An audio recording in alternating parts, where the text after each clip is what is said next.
Bapa di dalam surga, seperti pujian yang tadi dinaikkan, bahwa kami mau memandang kepada wajah-Mu ya Allah, karena Engkaulah satu-satunya harapan di dalam kehidupan kami.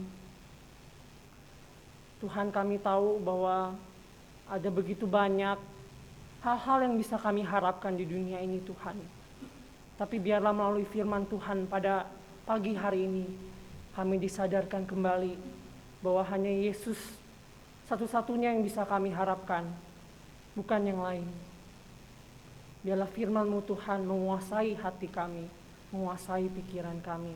Biarlah Roh Kudus yang bekerja mengubah hati kami, agar kami semakin hari serupa seperti Kristus. Di dalam nama Tuhan Yesus Kristus kami berdoa. Amin. Shalom Bapak Ibu Saudara. Shalom. Ya, saya terakhir kali khotbah sambil main piano tuh waktu saya pelayanan di Kalam Kudus, Gereja Kalam Kudus di Blitar ya. Blitar tuh di desa. Jadi di sana itu nggak ada pemusiknya. Jadi saya main, setelah saya main saya khotbah. Biasanya seperti itu. Jadi ada pendetanya orang Jawa ya. Jadi ini kayaknya saya udah lama banget nggak pelayanan sambil main piano kan. Biasanya ya khotbah aja, main musik aja. Ya Bapak Ibu Saudara, hari ini kita akan kembali bersama-sama merenungkan kebenaran firman Tuhan yang akan kita lihat bersama. Oke, Bapak Ibu Saudara, pada tanggal 2 Maret ya 2020, tepatnya di sebuah mall di Kulai, Johor, Malaysia ya, seorang siswa SMA bernama Jun, berusia 17 tahun, dia melakukan aksi bunuh diri ya. Seorang SMA orang Malaysia, dia melakukan aksi bunuh diri lompat dari lantai 4 Bapak Ibu Saudara. Aksi bunuh diri ini dilakukan karena dia menjadi korban bullying oleh kedua temannya. Teman sekelasnya tuh suka banget gangguin dia. Kemudian Ibu Jun itu bersaksi bahwa si Jun ini sering sekali mengeluh karena kartunya itu sering diambil, kartu untuk membeli makan di kantin tuh sering diambil sama teman-temannya, dicuri terus dipakai untuk beli makan. Jadi dia nggak bisa makan Bapak Ibu Saudara di sekolah. Ada beberapa kali kemudian Jun pernah ditemukan sama mamanya tasnya itu penuh dengan saus sambal. Jadi ya seringlah digangguin. Jadi si Jun ini kalau misalnya dia lawan, dilawan balik sama teman-temannya itu Bapak Ibu Saudara. Pernah sekali teman sekelasnya yang dekat sama Jun itu dia bersaksi, dia bilang seperti ini, Jun memberitahu saya bahwa itu akan menjadi terakhir kali dia bermain basket dengan saya. Jadi Jun ini suka main basket Bapak Ibu Saudara. Jadi pada hari pemakamannya, kalau Bapak Ibu Saudara lihat itu ya, di slide-nya itu ada bullies itu, orang-orang yang bully ya. Itu dia datang terus dia minta maaf, tapi papanya marah banget. Di situ banyak ada orang-orang di sekitar yang marah-marah, mereka menangis. Kemudian orang tua pelaku juga minta maaf, tapi mereka kemudian banyak orang di situ yang memarahi dia karena nggak bisa didik anaknya dengan benar. Bapak Ibu Saudara, pengalaman bullying ini sering sekali kita dengar.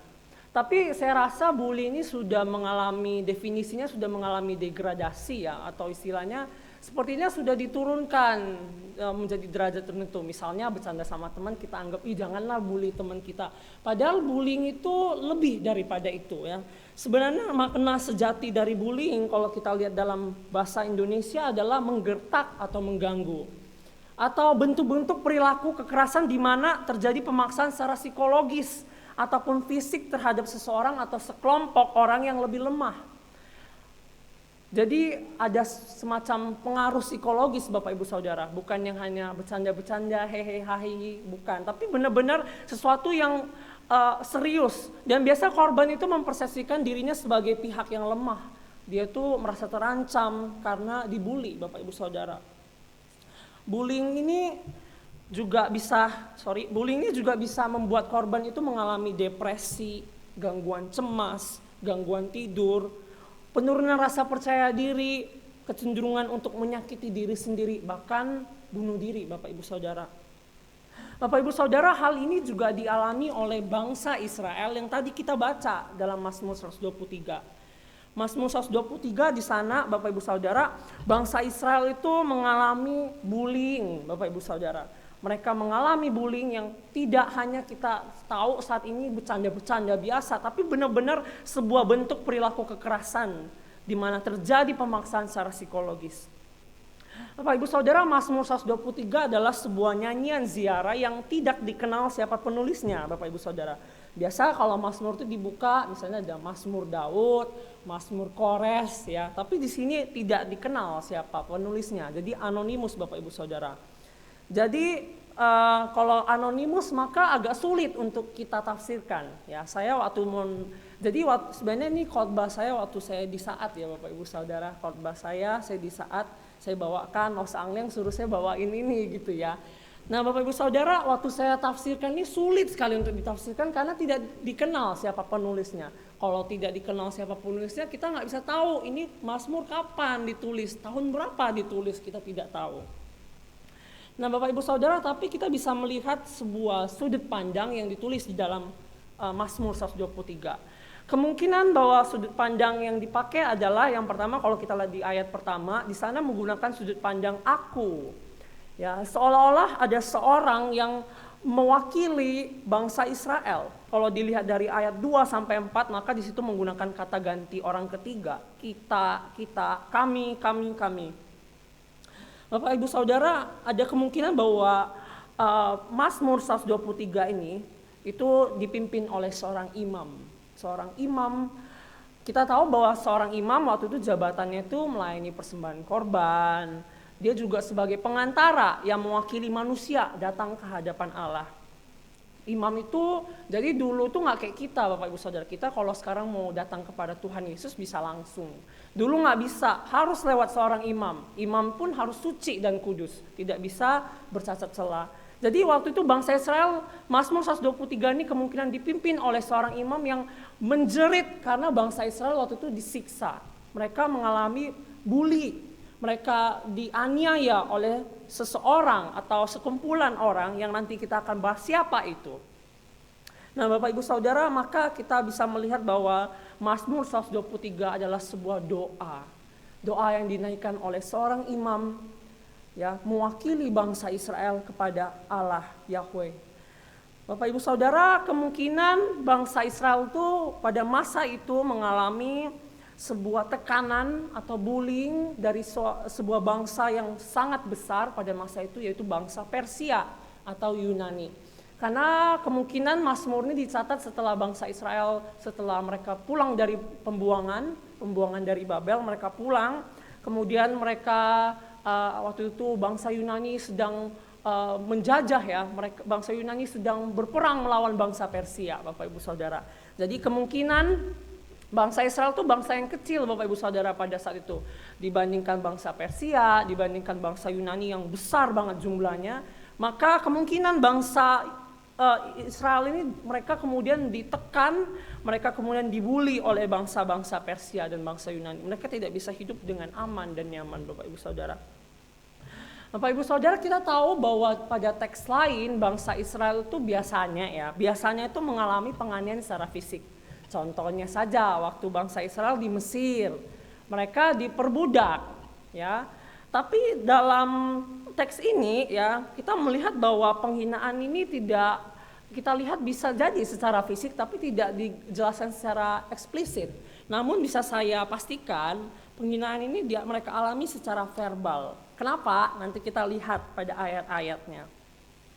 Nah Bapak Ibu Saudara, bangsa Israel itu mereka dianiaya oleh bangsa Persia dan Yunani yang saya sebut di sini bangsa yang superior.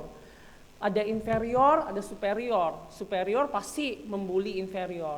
Ya, inferior merasa kami tidak bisa, kami merasa terancam, kami lemah. Ya, bangsa Israel itu merasa lemah, Bapak Ibu Saudara. Nah, Bapak Ibu Saudara, kalau kita lihat ya, pemazmur di sini ya, pemazmur itu mengidentifikasikan orang-orang atau bangsa Yunani dan bangsa Persia, bangsa superior itu dengan dua. Orang-orang yang merasa aman dan orang-orang yang sombong kalau kita lihat pada Mazmur 123. Nah, Bapak Ibu Saudara, orang-orang yang merasa aman dalam bahasa Ibraninya sa'anan, yang berarti aman, hidup aman. Kalau di dalam terjemahan bahasa Indonesia masa kini, maka di sana aman itu digantikan dengan kata kaya, orang kaya. Saya percaya Bapak Ibu Saudara pada zaman ini dan zaman dulu orang kaya itu pasti selalu diafiliasikan dengan orang yang hidup aman. Asal kaya aja pasti ya bisalah beli segala sesuatu, sakit tinggal ke dokter, aman, hidupnya aman.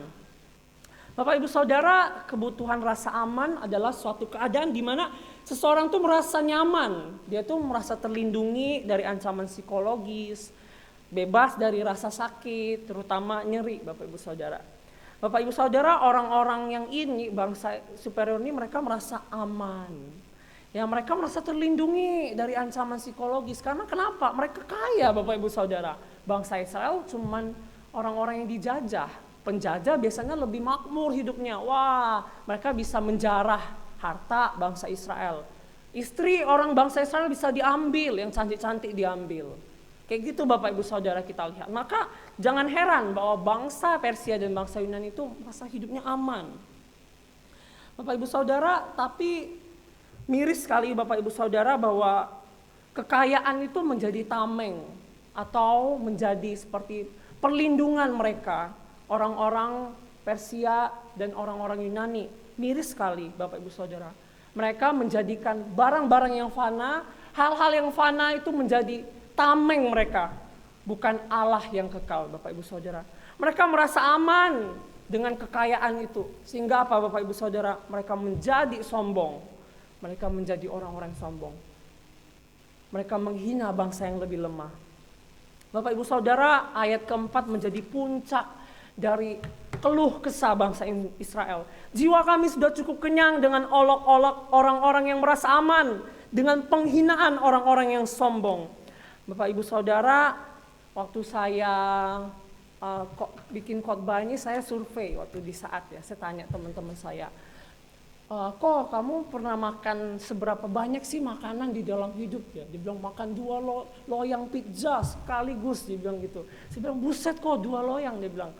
Itu enak katanya, mau muntah katanya Bapak Ibu Saudara. Karena kekenyangan Bapak Ibu Saudara.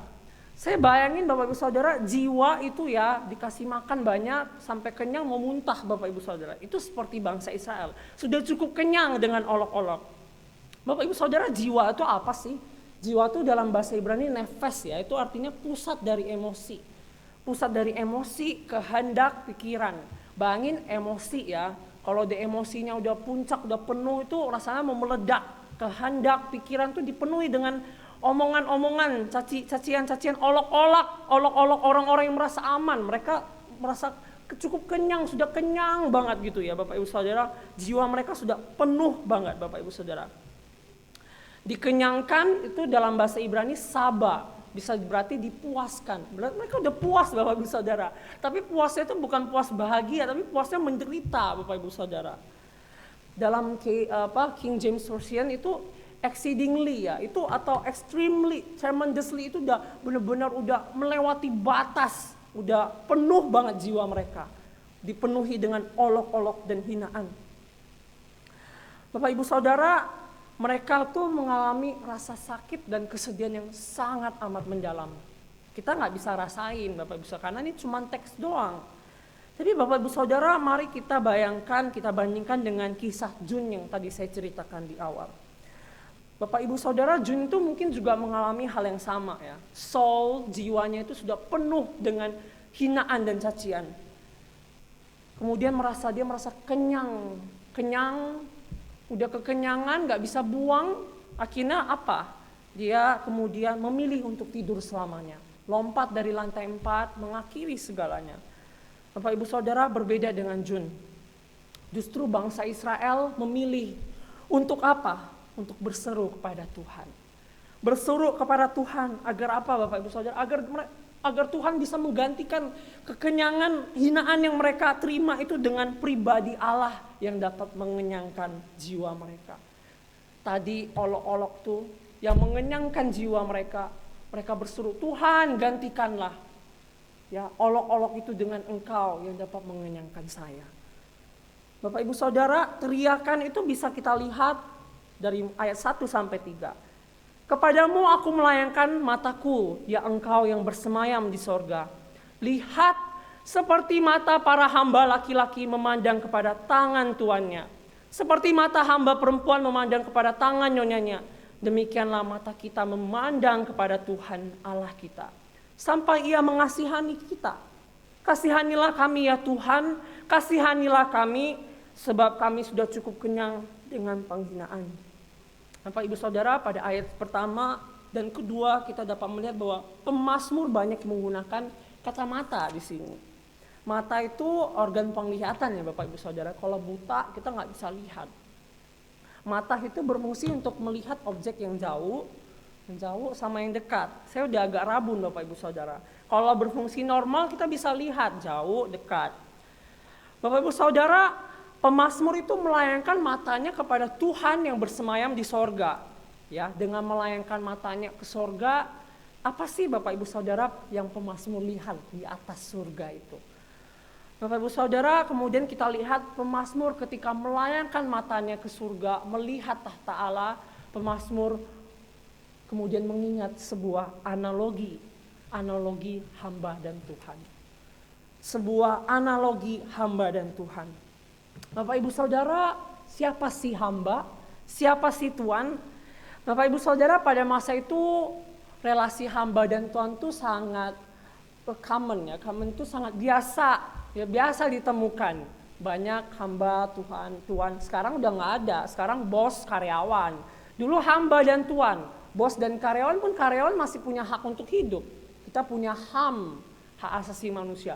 Dulu nggak ada Bapak Ibu Saudara. Hamba 100% haknya milik tuannya. Tuannya mau apapun hambanya, terserah tuannya. Mau dipukul, mau ditendang, mau dijual, terserah tuannya. 100% hak hamba milik tuannya. Bapak Ibu Saudara, seorang hamba tuh lebih inferior daripada tuannya. Seorang tuan lebih superior dari hambanya. Maka apa Bapak Ibu Saudara konsekuensi dari pernyataan ini? Yaitu bahwa seorang hamba akan memandang tuannya sebagai pelindung. Karena 100% haknya milik tuannya. Jadi segalanya saya misalnya hamba, segalanya saya itu milik tuan saya. Saya mau lakuin A, saya mau lakuin B, itu semua segalanya itu milik tuan saya. Jadi tidak ada 1% itu milik saya, 100% itu milik tuan saya, Bapak Ibu Saudara. Maka Bapak Ibu Saudara, seorang hamba akan memandang tuannya itu sebagai seorang tuan yang akan memberikan perlindungan. Seorang tuan yang akan memberi atau bisa dibilang segalanya dalam kehidupan mereka. Bapak Ibu Saudara, ketika seorang hamba mengalami hal yang di luar kendali mereka akan memandang tangan tuannya. Kenapa mereka pandang tangan Bapak Ibu Saudara? Kenapa mereka bukan pandang kaki, pandang kepala, pandang mata? Tangan, kenapa Bapak Ibu Saudara mereka memandang tangan? Karena biasanya perlindungan serta pertolongan diasosiasikan dengan tangan Bapak Ibu Saudara. Dengan tangan seseorang dapat memberikan pertolongan. Jika mereka tidak memiliki uang, maka seorang tuan dapat memberikan uang. Jika lapar, seorang tuan dapat memberikan makan melalui tangan. Jika seorang hamba dianiaya oleh orang lain, seorang tuan dapat melindungi mereka dengan tangan. Bapak Ibu Saudara, tapi ingat, seorang tuan tidak pernah wajib memberikan perlindungan atau pertolongan kepada hambanya. Seorang tuan tidak pernah wajib memberikan pertolongan ataupun mengulurkan tangannya kepada hambanya. Bapak Ibu Saudara, melalui analogi inilah kemudian pemazmur menggambarkan cara mereka itu memandang kepada Allah. Tuhan, saya ini cuma hamba, hidup saya 100% itu milik Tuhan. Kalau 100% Bapak Ibu Saudara, gak ada 1% pun di dalam kehidupan kita itu milik kita Bapak Ibu Saudara. Itulah pemazmur menggambarkan hubungan mereka dengan Tuhan. Seorang Tuhan yang mampu mengulurkan tangannya untuk menolong hambanya di saat mereka membutuhkan pertolongan. Seorang Tuhan yang mampu melindungi hambanya di saat hambanya membutuhkan perlindungan. Bapak Ibu Saudara, bayangkan ya, jika bangsa Israel waktu itu mereka yang mereka pandang bukan Tuhan, Bapak Ibu Saudara. Maka apa yang terjadi, Bapak Ibu Saudara? Bukankah seseorang bisa saja memandang atau berharap atau meminta pertolongan kepada seseorang lain selain Tuhan? Tapi Bapak Ibu Saudara, pertolongan itu pasti selalu datang dari orang yang lebih kuat. Pernah nggak Bapak Ibu Saudara minta tolong sama orang yang lebih lemah? Mungkin ada ya, sama orang yang lebih lemah, lagi tenggelam, terus kita minta tolong sama orang yang nggak bisa berenang. Sama-sama tenggelam Bapak Ibu Saudara. Kita mesti cari orang yang bisa menolong kita. Itu pertolongan yang logis, yang masuk akal, yang realistis. Nggak mungkin kita kemudian lagi sakit, kita minta tolong bukan sama yang dokter, sama dukun nggak bisa sembuhin Bapak Ibu Saudara. Atau sama apa? Sama dokter hewan Bapak Ibu Saudara. Kita manusia, tidak cocok. Maka kita membutuhkan pertolongan yang pasti, yang pas, dan seseorang yang lebih kuat dan mampu untuk menolong kita. Bapak Ibu Saudara, apakah tidak bisa jika seorang manusia memandang suami atau istrinya, memandang pacarnya, memandang hartanya, memandang keluarganya, memandang kebanggaan dirinya, saya A, B, C, D, E, F, G, memandang prestasi, memandang apa lagi selain Tuhan Bapak Ibu Saudara? Tidak bisakah seseorang kemudian memandang harta saya kaya, saya aman, hidup saya aman? Bapak Ibu Saudara, jawabannya bisa saja. Toh orang-orang di luar Kristus banyak yang kayak gitu. Mereka kerja 24 jam cari duit, yang penting sukses. Hidup yang penting sukses, kaya yang penting.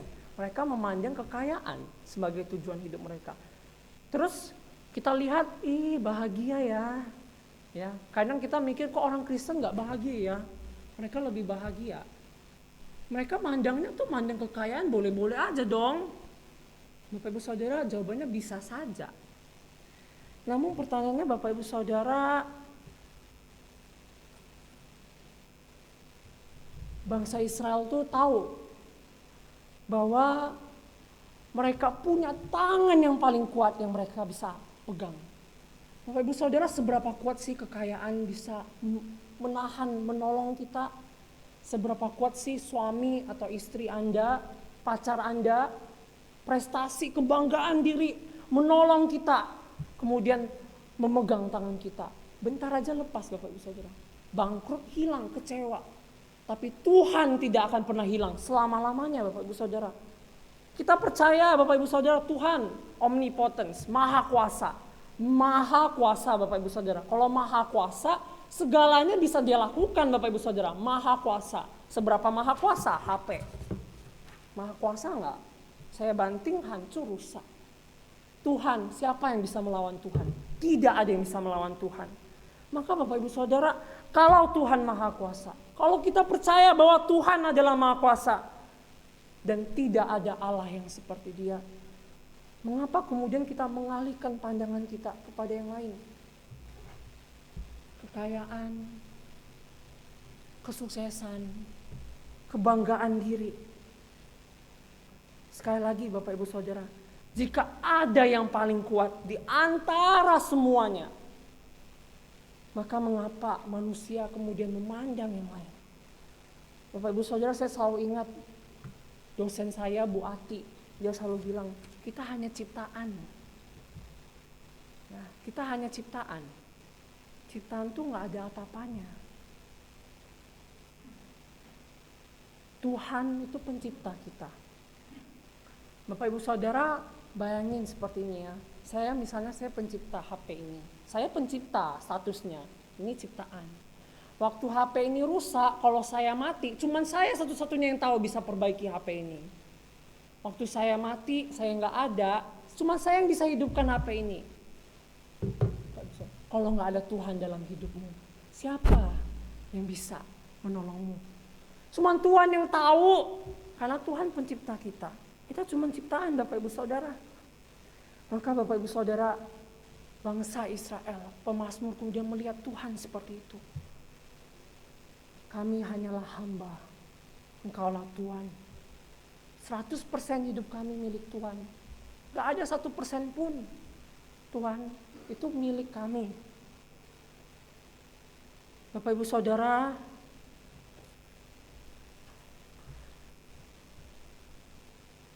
kemudian bangsa Israel dengan cara pandang seperti itu, mereka memandang Tuhan sampai Tuhan mengasihani mereka. Bapak Ibu Saudara, frasa sampai ia mengasihani kita tuh berarti tidak pernah sedetik pun bangsa Israel tuh melayangkan mata mereka dari Tuhan. Karena kalau sampai berarti sampai benar-benar Tuhan mengasihani mereka. Bapak Ibu Saudara, maka bangsa Israel tidak pernah sedetik pun mereka tidak melayangkan mata mereka kepada Tuhan. 100%, every day, every hour, every second, mereka memandang mata mereka, melayangkan mata mereka kepada Tuhan. Bapak Ibu Saudara, dulu waktu saya kecil, waktu saya ingin beli mainan tuh rasanya sulit sekali. Waktu kita kecil mungkin ya, nggak hanya saya Bapak Ibu Saudara. Waktu pengen beli, lihat mainan lucu, Pak mau dong dibeliin gitu ya. Kita pengen ya, Bapak saya itu tinggi Bapak Ibu Saudara, jadi kalau saya mesti lihat Bapak saya mesti lihat ke atas. Pak beliin Kaleb beliin mainan, mau dong yang itu ya. Tapi nggak semudah itu Bapak Ibu Saudara dulu ya, nangis kalau nggak dibeliin. Saya rindu sekali Bapak Ibu Saudara masa-masa dulu ya. Kalau sekarang gimana Bapak Saudara, mau beli mainan gampang. Ya saya sekarang kerja di Philadelphia, digaji saya bisa kalau mau beli apa yang saya inginkan saya bisa beli. Tapi kalau dulu waktu kecil nggak bisa Bapak Ibu Saudara, ya karena kita nggak punya uangnya cuma ada di papa kita. Kita mau makan minta disuapin, belum bisa makan sendiri Bapak Ibu Saudara. Bapak Ibu Saudara, mengapa ya setelah kita dewasa kita nggak lakuin itu lagi? Pernah nggak sekarang dewasa kita ketemu papa, maulah beliin mainan, kan udah nggak gitu. Mau beli mainan tinggal buka Shopee aja langsung ya. Nah, asal ada uangnya Bapak Ibu Saudara.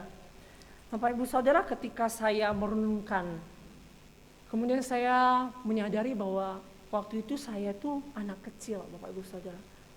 Saya tahu saya nggak bisa buat apa-apa, saya butuh papa saya. Saya nggak punya kapasitas waktu kecil untuk menghasilkan uang. Saya cuma mohon, minta dapat duit.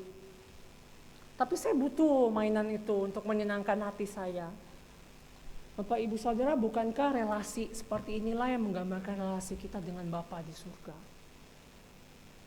Bapak Ibu Saudara, kita ini anak yang tidak bisa berbuat apa-apa. Kalau Bapak Ibu Saudara bisa berbuat apa-apa, nggak butuh Tuhan lagi kalau gitu. Kita nggak bisa berbuat apa-apa Bapak Ibu Saudara. Kita nggak punya kapasitas untuk menghentikan penderitaan di dunia ini.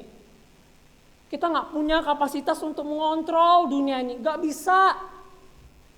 Namun kita tahu bahwa Bapa kita bisa melakukan apa saja di saat kita memohon kepada Dia. Bapa, tolong saya. Bapak Ibu Saudara, inilah yang kemudian dilakukan oleh bangsa Israel. Mereka tidak pernah, tidak sedetik pun. Kemudian mereka memalingkan mata mereka kepada hal-hal lain. Mereka terus melayangkan mata mereka kepada Tuhan. Mereka berdoa dengan tidak jemu-jemu. Karena mereka tahu bahwa Bapa mereka di sorga, Allah mereka, yang bisa memenuhi, yang bisa mengontrol segala sesuatu, yang berdaulat atas segala sesuatu. Bapak Ibu Saudara, Tuhan Yesus memberikan kita sebuah alasan yang jelas mengapa seorang Kristen tidak boleh berhenti untuk berdoa kepada Allah di tengah penderitaan yang ada. Bapak Ibu Saudara, ingatkah kita dengan sebuah perumpamaan tentang hakim yang tidak benar Bapak Ibu Saudara? Bapak Ibu Saudara, Tuhan Yesus pernah mengatakan di dalam perumpamaan ini bahwa ada seorang janda yang selalu datang untuk membela haknya kepada seorang hakim. Hakim ini tidak takut akan Tuhan, bukan hakim yang benar. Dia tidak percaya kepada Tuhan, hakim yang tidak benar pokoknya. Namun nahas sekali Bapak Ibu Saudara, tiap kali janda ini datang kepada hakim ini untuk membela haknya, hakim ini menolak permintaan janda ini. Pulang, gak usah lagi ganggu saya. Bapak Ibu Saudara, suatu saat ketika hamba perempuan ini kemudian datang Perempuan ini kemudian datang kepada seorang janda ini, datang kepada hakim ini, maka hakim ini dalam hatinya mengatakan, walaupun aku tidak takut akan Allah dan tidak menghormati seorang pun, namun karena janda ini menyusahkan aku, baiklah aku membenarkan dia, supaya jangan terus saja ia datang dan akhirnya menyerang aku. Bapak Ibu Saudara, kemudian Alkitab menulis sebuah perkataan Tuhan Yesus yang luar biasa. Camkanlah apa yang dikatakan hakim yang lalim itu.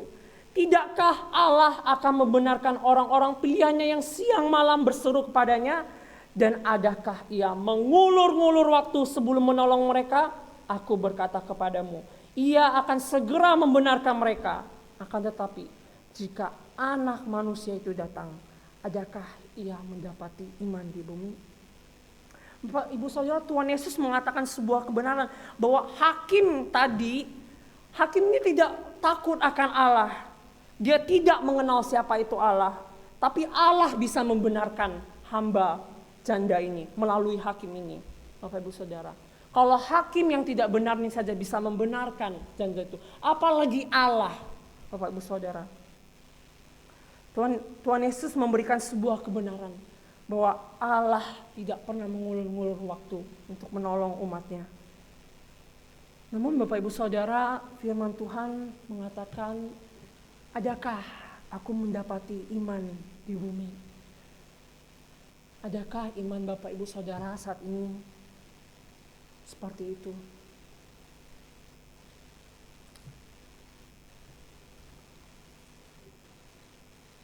Bapak Ibu Saudara, memandang kepada Allah juga dilakukan oleh Tuhan kita Yesus Kristus. Ia teladan yang sempurna Bapak Ibu Saudara. Waktu di dunia ini Tuhan Yesus mengalami penganiayaan. Dia dihina secara verbal, secara fisik. Dia mengalami bullying, dia alami semuanya itu. Banyak orang menganggap diri saya lebih hebat daripada Tuhan Yesus. Orang-orang Farisi ahli Taurat. Mereka tidak tahu bahwa mereka sebenarnya sedang menghina Sang Pencipta langit dan bumi.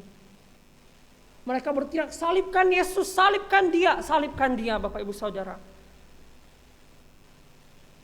Kalimat kata salibkan dia itu keluar dari bangsa Israel sendiri, orang Yahudi sendiri, umat pilihannya sendiri. Tapi Bapak Ibu Saudara, pada suatu waktu Tuhan Yesus berlutut di Taman Getsemani. Dia melayangkan matanya kepada Bapanya di sorga. Tidak hanya waktu di Getsemani saja Bapak Ibu Saudara. Sepanjang hidupnya, ketika Tuhan Yesus melakukan mukjizat apapun, dia berdoa kepada Bapanya. Padahal dia Tuhan.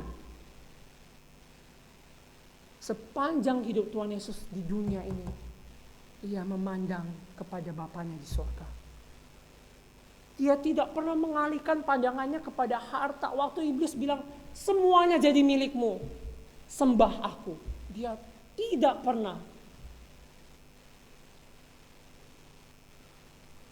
Bapak Ibu Saudara, ketika Tuhan Yesus memalingkan pandangannya kepada Bapa di sorga, di saat itulah kehendak Bapa dan kehendak dia selaras.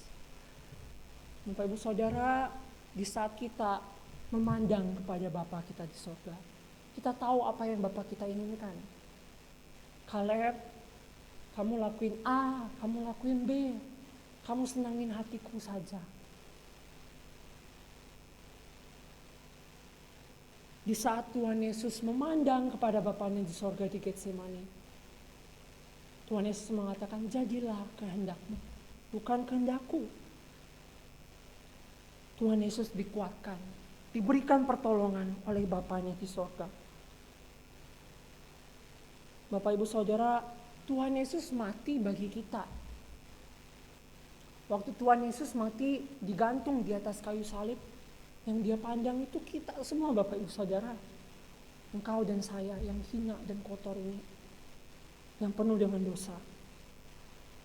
Supaya apa Bapak Ibu Saudara? Supaya Yesus bisa menjadi imam besar kita. Bapak Ibu Saudara ingat Mazmur 123 dipimpin oleh seorang imam. Berteriak minta tolong. bagi bangsa. Sekarang Yesus menggantikan imam itu. Berteriak minta tolong kepada Bapa di sorga bagi kita semua yang ada di sini. Kita yang menderita, kita yang kesusahan. Tuhan Yesus menjadi pengantara, seorang imam besar menggantikan imam tadi bagi kita semua Bapak Ibu Saudara. So kalau Tuhan Yesus jadi imam besar kita, apalagi yang kita perlu takutkan? Apalagi yang perlu kita ragukan Bapak Ibu Saudara? Bapak Ibu Saudara, saya tidak tahu penderitaan apa yang sedang Anda alami saat ini. Namun Bapak Ibu Saudara, cara pandang ini tidak tertutup hanya ketika kita mengalami penderitaan saja. Di saat engkau merasa hidupmu fine-fine aja, usaha lancar, semuanya lancar, tetap pandang kepada Yesus. Jangan beri kesempatan kepada iblis. Jangan ketika menderita saja baru cari Tuhan, Bapak Ibu Saudara. Teruslah, layangkanlah pandanganmu kepada Tuhan. Dan akui melalui mulutmu bahwa tidak ada penolong selain Dia yang mampu menolong kita. Tidak ada Tuhan selain Dia yang dapat menolong kita, Bapak Ibu Saudara. Atau Bapak Ibu Saudara mengalami kepahitan di masa lalu. Keluarga hancur, cerai mungkin, pandanglah terus kepada Yesus. Dia tahu segala penderitaan kita. Bapak Ibu Saudara, pada saat Tuhan Yesus mati di atas kayu salib, it was God saying to the world, I love you. Di saat itulah Allah mengatakan, aku mengasihimu. Tidak ada kasih yang lebih besar selain kasih Allah. Manusia bisa mengecewakan kita, Bapak Ibu Saudara. Harta bisa hilang. Segala sesuatu di dunia ini fana. Tetapi ingatlah, kasih Allah tidak berkesudahan sampai selama-lamanya. Karena tidak ada yang bisa mengalahkan Allah. Dia adalah Allah yang Maha Kuasa. Dan Dia tidak pernah berubah sampai selama-lamanya. Mari kita berdoa.